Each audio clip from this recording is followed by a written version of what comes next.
Jambo bandugu, ona vile FARDC kwa fapa mkiisi saa hii kwa bomola njo manyumba saa hii mashope zote na matelefoni kwa zibomola pale hapa ni mkiisi saa hii njo kwetu kwa saa hii FARDC ile kwa faa vitu vya vile vraiment vitu vya huzuni sana wasoda wenyewe wanachunga watu mwenye ona mwewe kwa fapa mkiisi vraiment kwa bomola mashope zote telefoni tuzishaenda pale mkiisi pale ni basoda wako pale kabisa. N'imyanzuro ya UN Security Council irasohotse ubu ngubu tuvugana nyine bari basabye yuko ko mu 23 natwe u Rwanda ngo twafatirwa ibihano ariko UN Security Council ifashe umwanzuro ko muri make bateye utwatsi ubusabe bwa DRC nka leta ariko bavuga yuko ko aho ahantu hose mu 23 yagiye ifata ko itigeze ihohotera abaturage mu bushakashatsi bwabo bakoze noneho barajurira bari bajuriye ntuza Kinshasa yari yajuriye ariko basaba yuko noneho ngo yava muri Goma ariko UN Security Council imaze kubitera utwatsi ubwo mukomeze rero mukurikire agakino turebe mu gitondo ko rero bimeze ariko uko byagenda kose ndumva bano b'imiryango mpuzamahanga n'abasirikare mpuzamahanga bashobora kurara bavuyemo cyangwa se bakavamo mu rukerera izo mbunda ziri kwerekeza he mubona zerekeza he donc ni ukuvuga turi kubona ibya FARDC birasa bijya ruguru yego ariko M23 ishobora kuba iri gukoresha amasasu matoya gusa mato twatangiye kubona ndi kurangiza ingabo za FARDC umwe ahagaze na ariko ku buryo barimo basheringa berekeza ruguru mu by'ukuri ikintu gitangaje abaturage bagoma basa n'abamenyereye ibyago ubona abo turi kubona abaturanye hakurya ntacyo bisa n'ibibabwiye barahagaze nabo bari kurangiza nkatwe ariko hariya ni mu Rwanda wacu ariko ubwara abaturage bamanutse basatira abasirikari bacu barabakira hariya rero ni iwacu bano ni abiwacu kuri iriya nzu hariya hari inka urabona hari hakurya y'akazu k'umweru k'imbaho hari n'urutoki yo Kongo ndi kubona hari abantu ndi kubona aba FARDC babiri bahagaze hariya basa n'abafite ubwoba ariko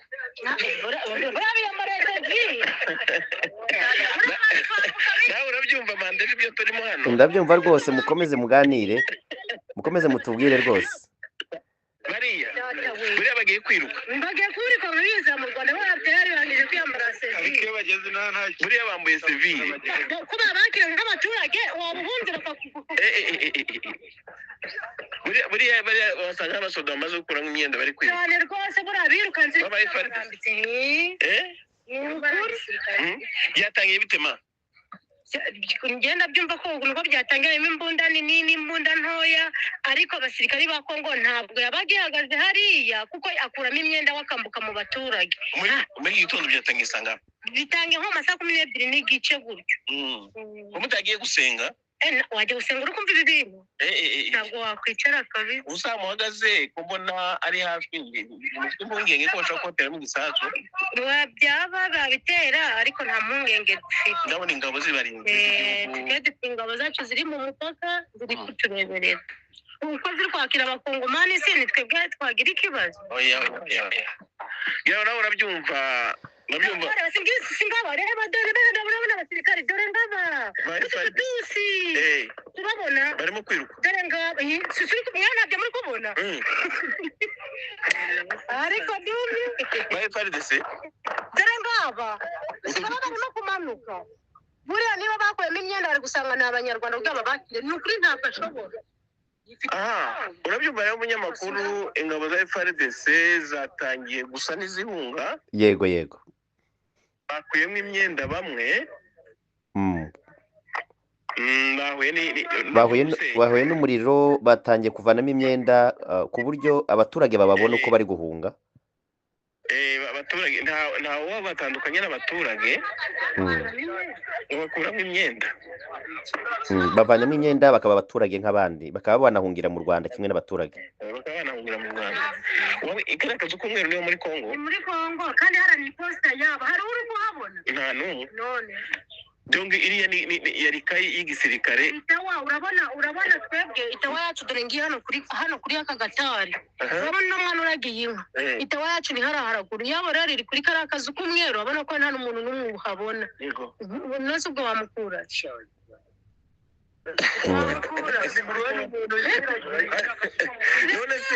iri ku rutoki y'imbaho y'umweru ni muri Kongo kandi hari itawa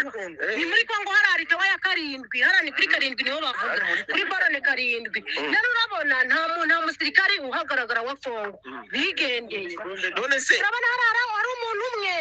urusa nk'umanuka iriya ni itawa y'abiri bigendeye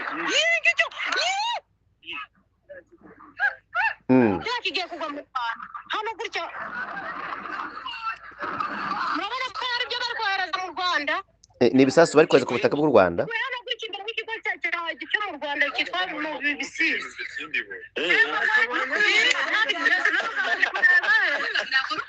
ntabwo uri kureba ibintu bizamuka byaka kandi kiguye mu Rwanda kishobora kiguye mu kibaya none se aha niho niho mu Muniga umuniga uraha ahangaha bahita ku murambi ku matawa ya za 7-5 gutyo hegereye ku kibuga cy'indege ikibuga cy'indege kiri hepfo gatoya kiri ahangaha none se M23 sekondari kuyibonayo nose ubwo wayibona iri gukoresha imbona nayo yafashe iriya misozi kandi icyo bashakaga iriya misozi kari agasozi karekare barangije kuyifata ni M23 niho nihiri hariya kuri anteni M23 niyo yifite yamaze kuba Kilimanyoka barangije kuyifata Kilimanyoka yes wabyo yego turabyumva Theodore murakoze cyane turabashimiye rwose kuri aya makuru mutugejejeho nuva abaturage bose baturiye umupaka bamaze kubimenyera rwose bamaze kubimenyera turakomeza dukurikirana yego murakoze cyane ngayo rero nguko uko byifashe mu nkengero z'umujyi wa Goma hafi n'ikibuga cy'indege za Kanyarucinya ndetse na za OPRP aho abaturage baturiye umupaka bari ku butaka bw'u Rwanda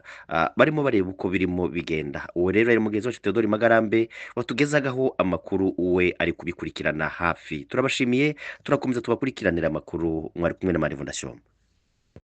Kanyanja yamaze kuvamo bahunze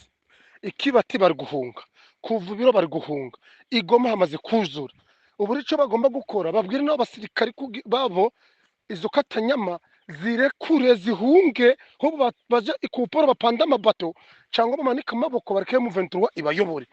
kuko abaturage bagiye gutuma bicwa n'inzara muri Goma ibo abaturage cyangwa se uyoboye izo ngabo za katanyama ababwire bavemo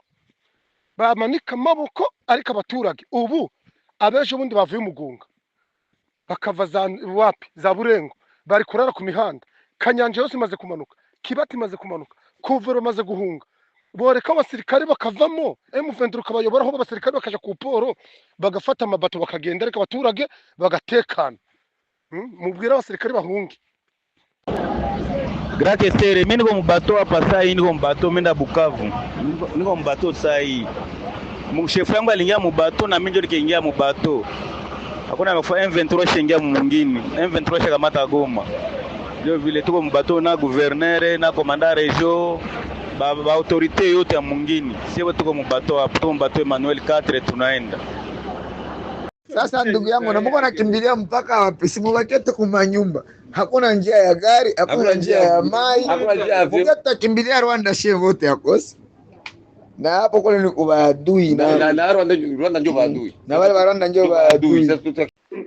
Déjà moi-même je confirme que l'armée du M23 est au nord de Goma. Déjà le M23 occupe les bureaux administratifs de Nyiragongo. Même qu'ici ils sont déjà là.